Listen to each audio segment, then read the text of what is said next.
अकाल मृत्यु वो मरे जो काम करे चांडाल का, काल उसका क्या बिगाड़े जो भक्त हो महाकाल का।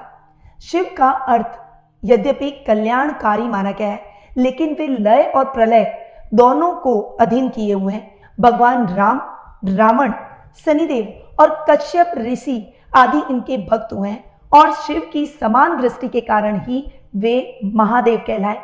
शिव स्वयंभू है और खुद ही प्रकट हुए हैं।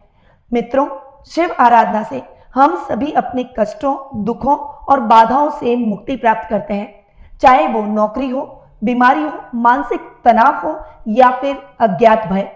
तो आइए आप, मैं और हम सभी आगामी 26 फरवरी को आने वाली शिव की महारात्रि शिवरात्रि के इस महापर्व पर मेरे सानिध्य में विद्वान पंडितों के द्वारा विशेष पूजा और अर्चना करें, और जो भी इस पूजा में पार्टिसिपेट करेगा यानी भाग लेगा, उनको मंत्रों द्वारा सिद्ध और अभिमंत्रित चांदी से निर्मित महामृत्युंजय यंत्र पेंडेंट भेजा जाएगा। अतः आज ही अपना नाम, माता पिता का नाम और गोत्र दिए गए नंबरों पर भेजें और आज ही अपनी पूजा बुक करवाएं। हर हर महादेव। आप सभी को बसंत पंचमी की हार्दिक शुभकामनाएं। मैं निधि शिमाली आपके अपने इस सोशल मीडिया परिवार में आप सभी का स्वागत करती हूं। बसंत पंचमी का पर्व, जिसे हम बसंत ऋतु के आगमन के प्रतीक के रूप में जानते हैं, और बड़ी ही धूमधाम से हमारे पूरे भारतवर्ष में ये दिन मनाया जाता है। इस दिन माँ सरस्वती की पूजा आराधना का भी विधान रहता है। ये दिन बहुत ही हर्षोल्लास से मनाया जाता है क्योंकि ऋतु परिवर्तन होता है। शरद ऋतु से बसंत ऋतु के आगमन में हम आ जाते हैं, जो कि ऋतुओं के राजा के रूप में जानी जाती है। बसंत ऋतु में पेड़ पौधे, चारों तरफ हरियाली और पशु पक्षी सभी चहचहाते हैं, क्योंकि इस समय नई फसल के आगमन का, पुरानी फसल के पकने का प्रतीक भी माना जाता है। इसलिए किसान वर्ग के लिए भी ये समय बहुत ही अच्छा होता है। नए पल्लव, नए पुष्प पेड़ों पर लगते हैं, पतझड़ का मौसम समाप्त हो जाता है और बसंत ऋतु पर कई पेड़ों में नई पत्तियां आती है। चारों तरफ हरियाली का माहौल होता है। पशु पक्षी भी चहचहाने लगते हैं, वे भी खुशी के मारे झूमते हैं और चारों तरफ वातावरण बहुत ही सुगंधमय और खुशनुमा और सुंदर हो जाता है।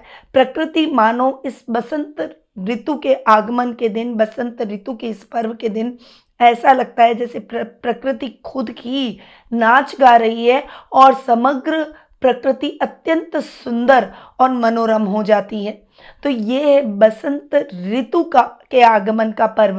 परंतु इस दिन माँ सरस्वती का आगमन हुआ था, यानी माघ मास के शुक्ल पक्ष की पंचमी के दिन बसंत पंचमी का पर्व मनाया जाता है, क्योंकि इस दिन माता सरस्वती का प्रादुर्भाव जगत में हुआ था, जिन्होंने हमें ज्ञान, वाणी और बुद्धि प्रदान की।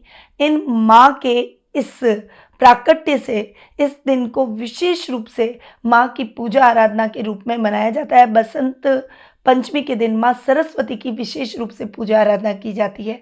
ऐसी मान्यता है कि इस दिन कामदेव मदन का भी जन्म हुआ था, इसीलिए रति कामदेव की पूजा आराधना भी इस दिन की जाती है। अब जान लेते हैं कि इस दिन माँ सरस्वती का प्राकट्य कैसे हुआ। जब ब्रह्मांड के निर्माता ब्रह्मा जी ने जीवों, मनुष्यों की रचना की, तब उन्होंने सृजन सृष्टि को देखा तो ये महसूस किया कि वह बहुत निस्तेज है, शांत है, कोई भी प्रकार की आवाज और वाणी इस सृष्टि में नहीं है। उस समय भगवान विष्णु के आदेश पर ब्रह्मा जी ने कमंडल से पृथ्वी पर जल छिड़का। इससे धरती पर कंपन होने लगा और एक चतुर्भुज सुंदर स्त्री अद्भुत शक्ति के रूप में प्रकट हुई, जिसे माँ सरस्वती के रूप में जाना जाने लगा। इस देवी के एक हाथ में वीणा थी और दूसरे हाथ में मुद्रा और दोनों हाथों में पुस्तक और माला थी। भगवान ने इस महिला को वाणी बजाने का आग्रह किया और वीणा की धुन के कारण पृथ्वी पर रहने वाले सभी जीवों और मनुष्यों को वाणी प्राप्त हुई। इसी क्षण के बाद इन्हें देवी सरस्वती कहा गया। देवी सरस्वती ने वाणी सहित सभी आत्माओं को ज्ञान और बुद्धि भी प्रदान की। ऐसा माना जाता है कि इस पंचमी को सरस्वती की जयंती के रूप में मनाया जाता है, क्योंकि यह घटना माघ मास के शुक्ल पक्ष की पंचमी तिथि पर हुई थी।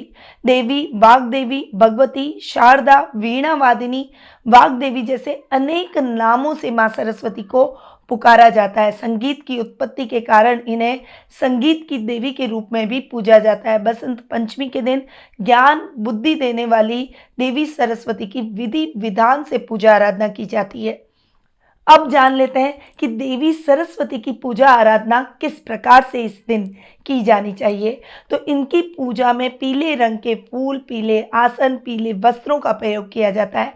इस दिन माँ को पीले वस्त्र अर्पित किए जाते हैं, इन्हें पीला नैवेद्य चढ़ाया जाता है, इन्हें पुस्तक, पेन, कॉपी, कलम, दवात और संगीत से संबंधित वाद्य यंत्र भी अर्पित करके विधि विधान से इनकी धूप, दीप, नैवेद्य और षडोपचार विधि के द्वारा इनकी पूजा आराधना की जाती है।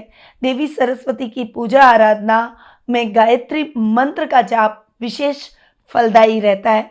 और इस दिन का महत्व क्या है? तो बसंत पंचमी के दिन विद्यार्थी वर्ग को माँ सरस्वती की पूजा आराधना जरूर करनी चाहिए, जिससे उन्हें ज्ञान और बुद्धि प्राप्त हो, उनके करियर में आ रही बाधाएं दूर हो जाए।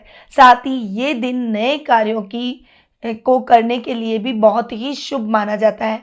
इस दिन को अबूझ सावे के रूप में, अबूझ मुहूर्त के रूप में जाना जाता है। इस दिन बिना मुहूर्त ही लोग शादी, सगाई, मुंडन संस्कार, गृह प्रवेश और कई शुभ और मांगलिक कार्य कर सकते हैं। इस दिन मुहूर्त देखने की आवश्यकता नहीं रहती।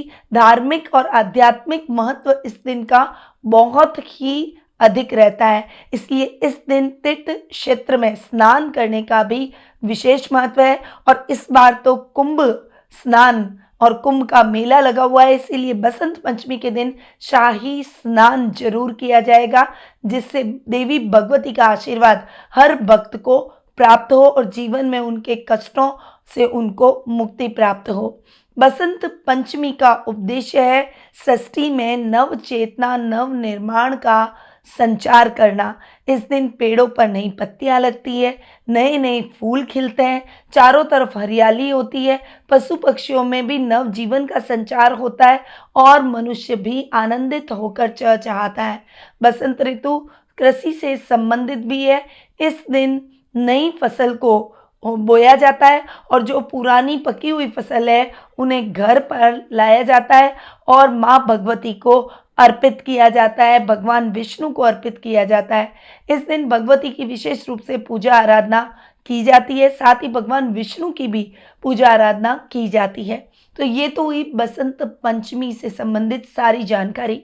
अब आते हैं कि ज्योतिष के अनुसार, ज्योतिष शास्त्र के अनुसार आपको बसंत पंचमी के दिन क्या विशेष उपाय करने चाहिए। यदि आप सफलता पाना चाहते हैं और अपनी पढ़ाई में, अपने करियर में तरक्की प्राप्त करना चाहते हैं, तो आपको निम्न मंत्रों का जाप इस दिन जरूर करना चाहिए। ओम सरस्वते नमः, ओम ऐं ह्रीं सरस्वते नमः, ओम ऐं ह्रीं क्लीं सरस्वती देव्ये नमः, ओम भूर्भुवस्व सरस्वती देवे इच्छागच्छ तिष्ठ। इन मंत्रों का आप इस दिन जाप कर माँ सरस्वती की कृपा प्राप्त कर सकते हैं। दूसरा उपाय, इस दिन अगर आप म्यूजिक से संबंधित, कला से संबंधित कार्यों को कर रहे हैं तो माँ को वाद्य यंत्र जरूर अर्पित करें। अपनी साधना के तौर पर, कला के तौर पर माँ को नमस्कार करें और विधि विधान से सफ़ेद फूल चढ़ाकर माँ की पूजा आराधना करें। इस दिन दान पुण्य का भी अपना विशेष महत्व है। इस दिन जरूरतमंद बच्चों को पेंसिल, किताबें, नोटबुक आदि दान करनी चाहिए। अगर हो सके तो इस दिन आप किसी ऐसे बच्चे की पढ़ाई का जिम्मा लें जो पढ़ाई करना चाहता है परंतु आर्थिक रूप से वह पढ़ाई नहीं कर पा रहा है। यदि आप हो सके तो सरकारी स्कूलों के अंदर कोई भी ज़रूरत, डस्टर, चौक, बोर्ड या फिर कोई भी ज़रूरत का स्कूल से संबंधित सामान की आवश्यकता हो तो वो भी इस दिन दान कर सकते हैं। इस दिन भगवान विष्णु की भी विधि विधान से पूजा आराधना की जाती है। इनकी पूजा आराधना से जीवन में आ रही सारी समस्याएं दूर होती है। यदि दाम्पत्य जीवन में मनमुटाव है तो इस दिन सुहागिन महिला को सुहाग का सामान जरूर भेंट करें। इससे आपके रिश्ते में प्यार और खुशी बढ़ेगी और दाम्पत्य जीवन में चल रहे मतभेद समाप्त हो जाएंगे। तो ये है कुछ बसंत पंचमी से रिलेटेड विशेष उपाय जो कि आपको इस दिन जरूर करने चाहिए। अगर और कुछ ना कर सकें तो इस दिन गायत्री मंत्र का ज़्यादा से ज़्यादा बार उच्चारण जरूर करें। इससे देवी गायत्री माँ सरस्वती का आपको विशेष आशीर्वाद प्राप्त होगा और आपके जीवन में सारी समस्याएं दूर हो जाएगी। सुख सौभाग्य और समृद्धि में वृद्धि होगी क्योंकि ये मंत्र मंत्रों का राजा है। इस मंत्र को करने से हमारे जीवन में प्रतिकूल परिस्थितियां भी अनुकूल हो जाती है। तो इस मंत्र का जाप जरूर करें। तो ये है सारी जानकारी बसंत पंचमी से रिलेटेड। आप इस जानकारी को फॉलो कर सकते हैं और सोशल मीडिया पर इस जानकारी को शेयर करके दूसरे लोगों तक भी पहुंचाएं ताकि विधि विधान से हर व्यक्ति इस बसंत पंचमी के पर्व को मना सके। तो अब मैं अपनी वाणी को यहीं विराम देती हूँ। स्वस्थ रहिए, व्यस्त रहिए, मस्त रहिए और हमेशा मुस्कुराते रहिए। जय श्री राधे कृष्णा। गुरुमां निधि श्रीमाली एक प्रसिद्ध ज्योतिषाचार्य हैं। उनके जोधपुर स्थित ज्योतिष संस्थान में महामृत्युंजय, काल सर्प दोष, मां बगलामुखी, विवाह बाधा निवारण पूजा एवं अन्य सभी प्रकार की पूजाएं संस्थान के विद्वान पंडितों द्वारा पूर्ण विधि विधान एवं शास्त्रोक्त रीति से संपन्न करवाई जाती है। अतः आज ही अपनी पूजा बुक करवाने हेतु इन नंबरों पर संपर्क करें 8955658362।